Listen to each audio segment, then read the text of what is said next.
Olá, este é o programa OAB na TV da 12ª subseção que abrange as cidades de Jardinópolis, Ribeirão Preto, Serrana, Cravinho, São Simão e Santa Rosa de Viterbo. Este programa tem o apoio cultural do Centro Universitário Uniceb.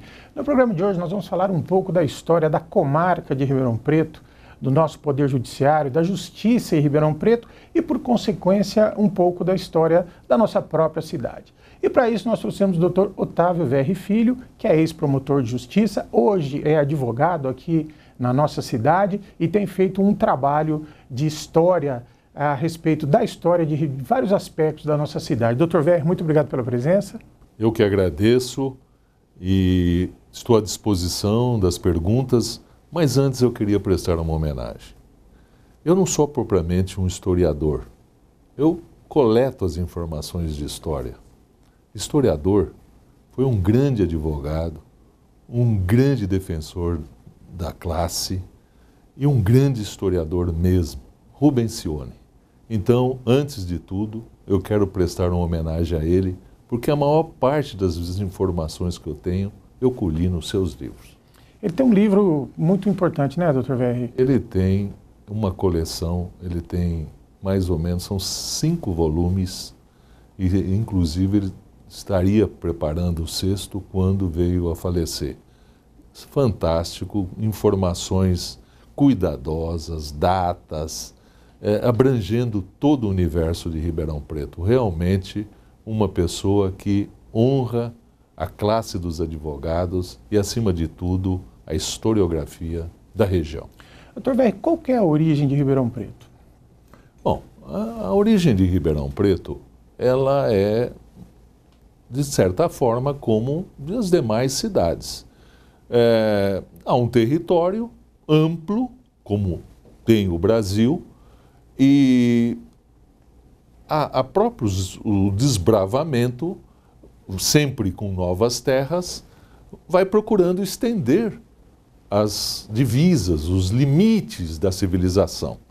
E aconteceu, graças principalmente, vamos dizer aqui, ao caminho das Guaiazes, que os bandeirantes o construíram para buscar ouro em Cuiabá, nos sertões do Mato Grosso, passando aqui pelo Triângulo Mineiro.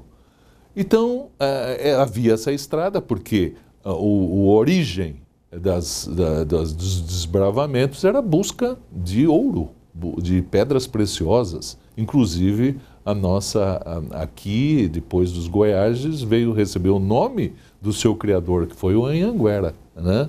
O diabo.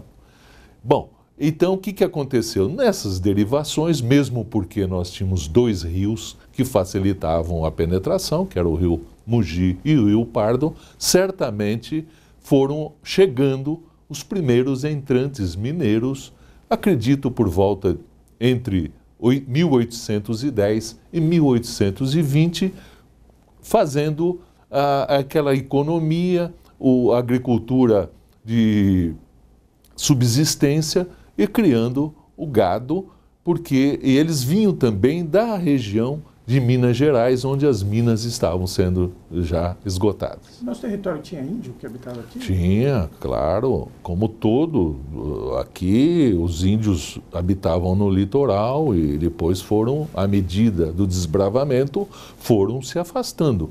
Nós tínhamos aqui os caiapós, foram encontrados em Monte Alto, em Nuporanga, em Franca, sinais dessa civilização dos índios tupis caiapós. E a presença escrava, Dr. Verri?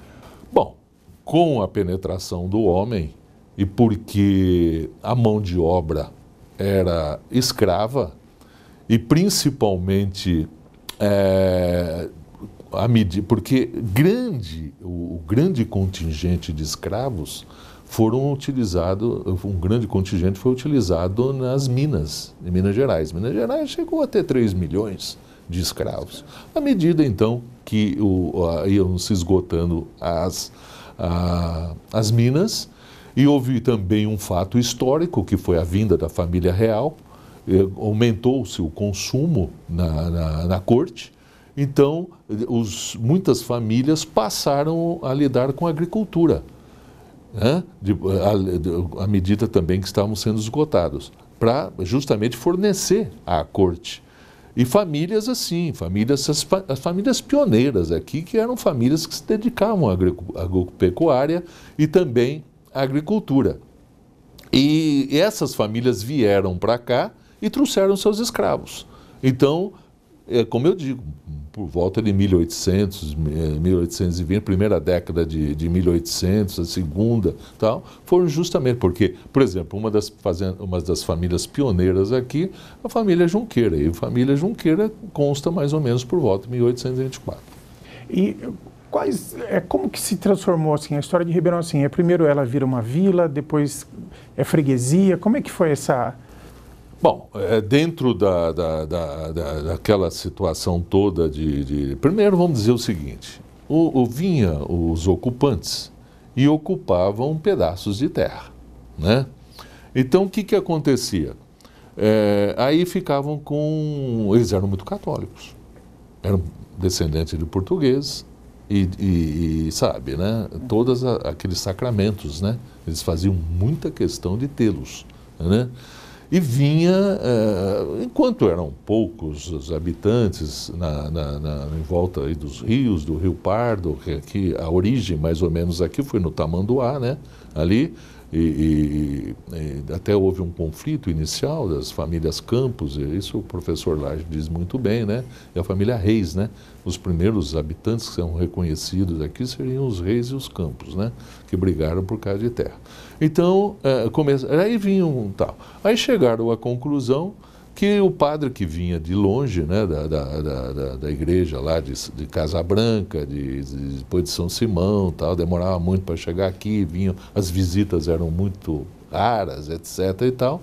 Eles então começaram a se juntar, isso é normal, para que houvesse então a criação.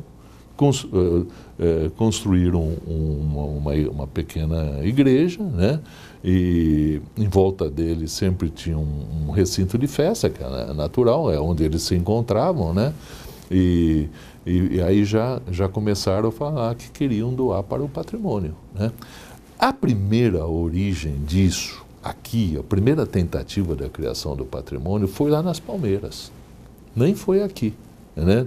Foi lá nas Palmeiras, que é justamente o bairro das Palmeiras hoje, que é depois da Anhanguera, né?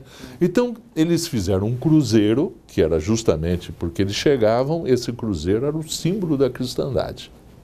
Era a prova de que eles realmente eram cristãos, né? E em torno disso daí tinha as rezas, fazia-se as orações. E depois, com o trabalho conjunto, fazia-se um pequeno oratório lá, uma pequena capela tal, para rezar. Então, o que acontece? Ali tentaram fazer, inclusive a família Reis, tentaram criar a capela ali, doar o patrimônio. Não foi aceito porque as terras não estavam regularizadas, a igreja não aceitou, né? Então, aí passou para cá, para o Retiro, que é justamente nesse ponto, que é aqui entre o Retiro Saudoso e o Ribeirão Preto, onde nós, né? O quadrilátero central, que foi o patrimônio. Lá era São Sebastião das Palmeiras. Agora, indagas, por que o santo padroeiro era São Sebastião? Porque era o santo padroeiro da família dos reis. E quando eles foram frustrados na tentativa de fazer a doação, e o pessoal aqui acabou sendo bem sucedido, porque a coisa andou mais depressa, sabe? Isso também tem uma certa política aí, vamos dizer. Eles respeitaram, falaram, bom, pelo menos vamos considerar o santo, né? Aí trouxeram São Sebastião para cá e ficou São Sebastião do Ribeirão Preto, por causa do rio aqui, né? Que chamava o córrego Ribeirão Preto, né? Então era o córrego principal aqui, o Retiro tinha o nome da fazenda, Retiro Saudoso e tal. Aí então virou o patrimônio de São Sebastião do Ribeirão Preto. Bom, fizeram essa ermida, né? Uma capelinha, mas depois essa ermida já não atendia, porque aí começou a urbanização, aí ia chegar e tal. O pessoal que, por várias questões, porque aí começou a sociabilidade, Então os moços encontrar com as moças, o padre em torno da capela, a igreja, ficava mais fácil vir na missa aos domingos, ter já um cemitério rudimentar, você está entendendo? E começou a urbanização e justamente ali, mas aí a coisa foi se avolumando. Nesse período era só pessoal agropecuária, subsistência, não tinha nada assim, não se falava em café, né? Café é mais tarde. Bom, aí que aconteceu? Mas essa igreja ficou pequena. Aí foi quando eles vieram construir a matriz onde é a fonte luminosa. Tá entendendo? Essa fonte luminosa que durou até 1904. Ela foi derrubada em 1904, até houve um negócio com a Câmara ajudou e tal, porque eles falaram, eles queriam arrumar o jardim, fazer bonito tal, né, o jardim. Aí eles pegaram, bom, então me ajuda aí, a igreja levou um dinheirinho nessa para poder então terminar a catedral. E a gente se emancipa como município quando? 1871. Já vira município. Não, espera um pouquinho. 1871 com a lei número 67. Veja bem, de 1871. Mas as coisas demoraram, foram lentas. Né? Por quê? Porque primeiro, 22 de fevereiro de 1872, foi a primeira eleição. Foi a eleição para os vereadores. Aí os vereadores tomaram posse em 4 de junho de 1874. E tomaram posse dia 13 de julho de 1874. Então, aí que veio, então, a verdadeira emancipação. Porque, muito embora a lei é de 1871, tanto é que 2 vereadores, o Venâncio José dos Reis e o Silva Primo, João Gonçalves dos Santos, que foi o primeiro intendente, o primeiro prefeito de Ribeirão, presidente da Câmara, automaticamente presidente. Eles, mesmo depois de 1871, eles foram eleitos para a Câmara de São Simão. Sempre Ribeirão Preto elegia a localidade de Ribeirão Preto elegia 2 vereadores em São Simão. Bom, doutor Verra, até para a gente fazer uma homenagem, né, vamos deixar registrado aqui o nome dessas famílias, então, fundadoras da nossa cidade. João Alves da Silva Primo, Severino Joaquim da Silva, José Borges da Costa, Inácio Bruno da Costa e José Alves da Silva. Nós vamos para um rápido intervalo e já voltamos.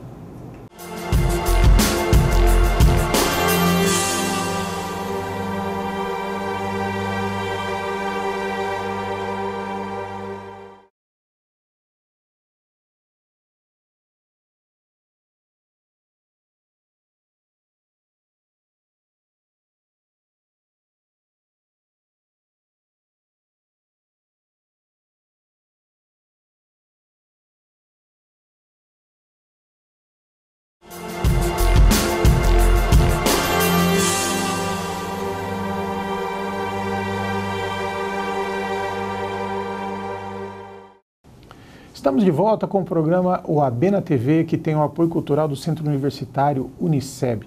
No programa de hoje nós estamos conversando com o Dr. Otávio Verri Filho sobre a história de Ribeirão Preto, sobre a história da justiça em Ribeirão Preto. Ô, Dr. Verri, antes de Ribeirão virar comarca, nós ficamos submetidos a quais comarcas no interior? Pois é, nós temos que entender como foi o desenvolvimento de São Paulo, né? São Paulo era a sede, depois, à medida que foi se interiorizando, começaram as divisões, né? Então, Ribeirão Preto pertenceu a Jundiaí. Depois, a Casa Branca. Aliás, antes a Mogi Mirim, a Casa Branca, a Batatais e São Simão e depois Ribeirão Preto, propriamente dito. Então, houve, à medida que o tempo, que havia a penetração, desenvolvimento, maior número de trabalho, havia então essas partilhas e Ribeirão Preto, então, só por volta de 1892 que foi criado sua comarca. E aí virou comarca, então? Comarca. Agora tem um episódio interessante. Porque nós éramos, o Ribeirão Preto pertencia ao termo de São Simão. O que é o termo? Mas antes da criação, quando houve a criação. Porque São Simão, por sua vez, também pertenceu ao termo de Casa Branca. Né? Termo é o seguinte, tinha a sede da comarca e o termo da comarca e tal. No termo, era uma divisão administrativa dessa comarca, que tinha competência para ações cíveis de pequeno valor, né? E o corpo de jurados para julgamento de crimes de homicídio ou aqueles que iam para júri, né? Então, e tem um fato interessante. Quando foi criada a comarca de São Simão, interessante que não tem isso no livro de São Simão e nem constou no livro do centenário da nossa comarca, mas consta na obra do Obicione, né? Eu acredito. Mesmo porque tem atas da Câmara Municipal. Interessante que isso faz prova. Então, quando em 1877 foi criada a comarca de São Simão, com o termo de Ribeirão Preto, e foi nomeado o juiz Hipólito de Camargo, ele instalou aqui a comarca. Ao invés de instalar em São Simão, ele instalou em Ribeirão Preto. Tanto é que nas atas da Câmara Municipal consta verba para este evento, verba para uma noitada dançante que o juiz deu na casa dele. E foi enfeitada a cidade, porque virou festa, foi uma surpresa, né? E acredita-se que já Ribeirão Preto já tinha melhores condições de urbanização do que São Simão. Daí a preferência do juiz de vir morar. É uma cápite de minutos para São Simão, tanto é que não é contada na história de São Simão. E é interessante que se verifique isso melhor, porque senão nós podemos computar como tempo da comarca aqui, já que foi, né? Então nós temos mais anos de vida na nossa comarca. Doutor Verri, esses primeiros juízes, esses primeiros promotores, não se falava em concurso público, né? Como era feito a escolha?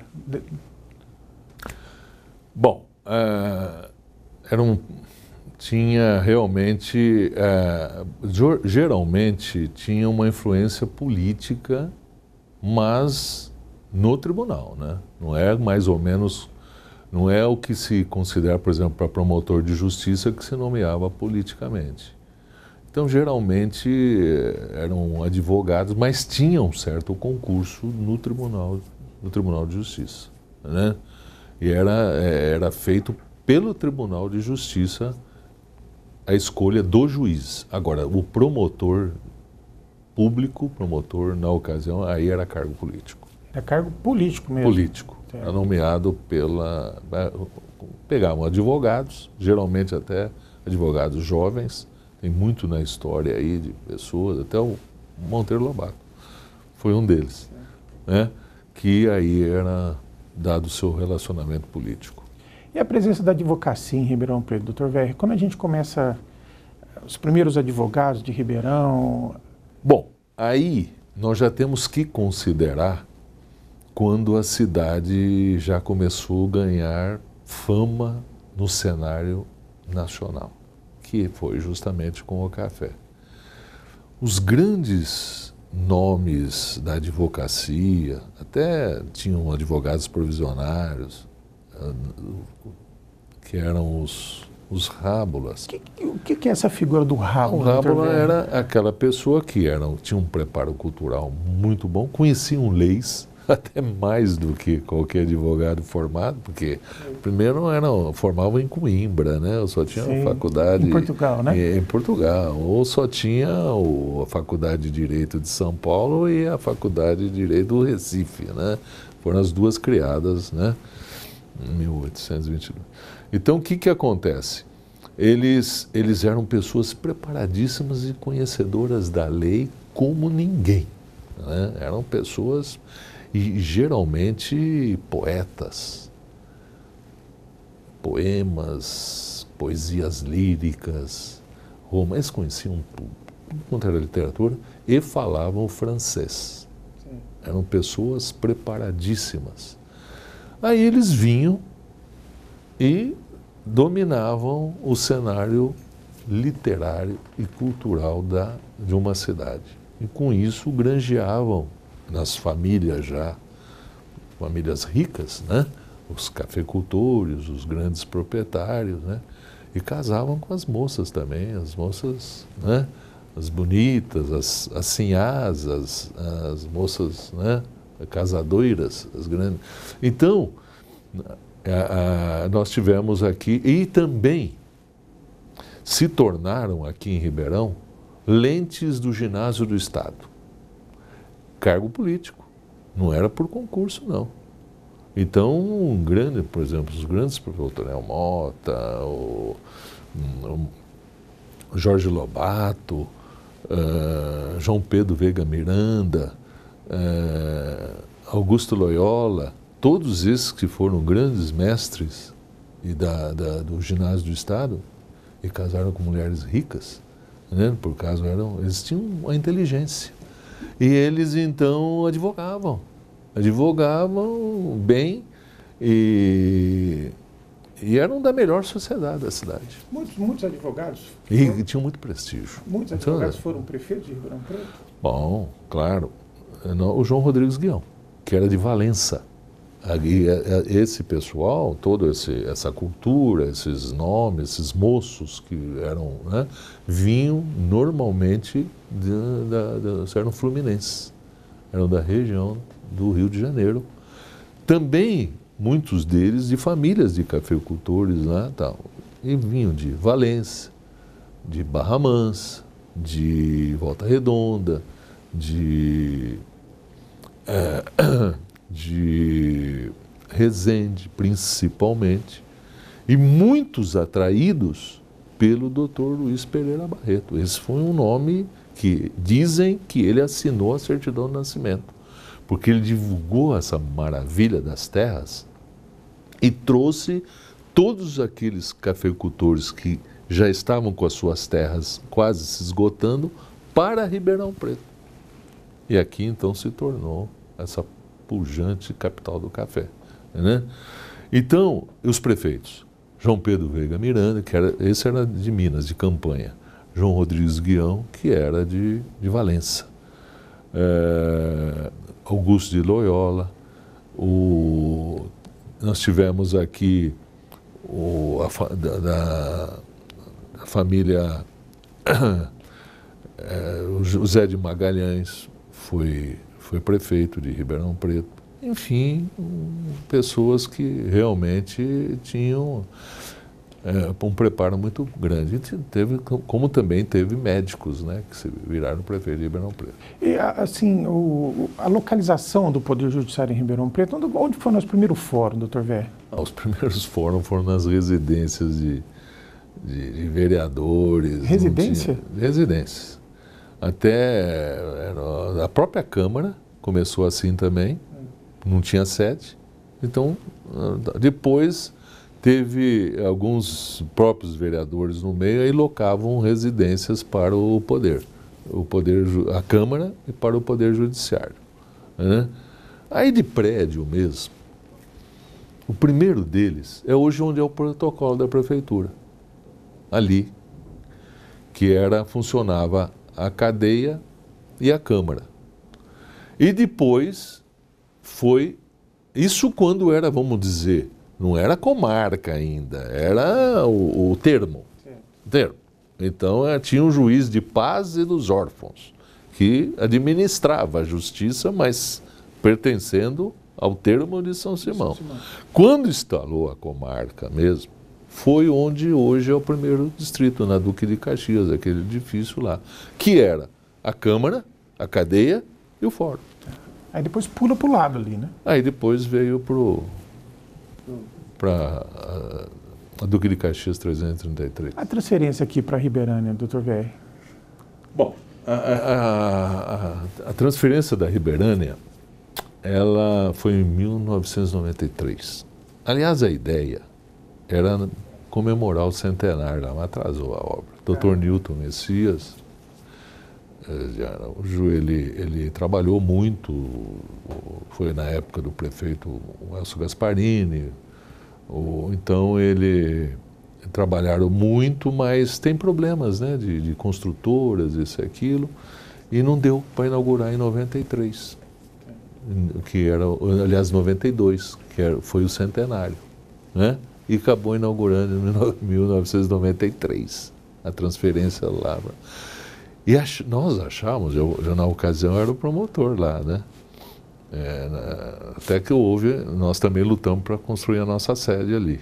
Eu era até o secretário da promotoria, participei de tudo, né? E falaram, vamos construir um edifício para 21 varas. Aqui tinha 4. Eu, inclusive, trabalhei, quando eu comecei, eu fui trabalhar de promotor, eram 4 varas. Lá para 21, achamos um horror. E vimos que hoje o prédio está pequeno, né? Pequeno, né? Está pequeno. Bom, doutor Verri, queria agradecer a presença do senhor no nosso programa, falando para a gente da história, né, de Ribeirão Preto, principalmente para os mais jovens que não sabem como a nossa cidade se formou, qual a história do nosso Poder Judiciário. Muito obrigado, doutor Verri. Eu que agradeço. A OAB eu tenho no maior consideração, porque afinal de contas é o que nós temos de mais sério, de mais onde a democracia é defendida, é a classe dos advogados, pela classe dos advogados, e sei que esse programa de grande audiência na cidade tem feito muito pela classe e auxilia muito a população com as suas orientações válidas. Muito obrigado. Muito obrigado. Este foi o programa OAB na TV da 12ª Subseção, com apoio cultural do Centro Universitário Uniceb. Obrigado pela audiência. Semana que vem nós estaremos de volta.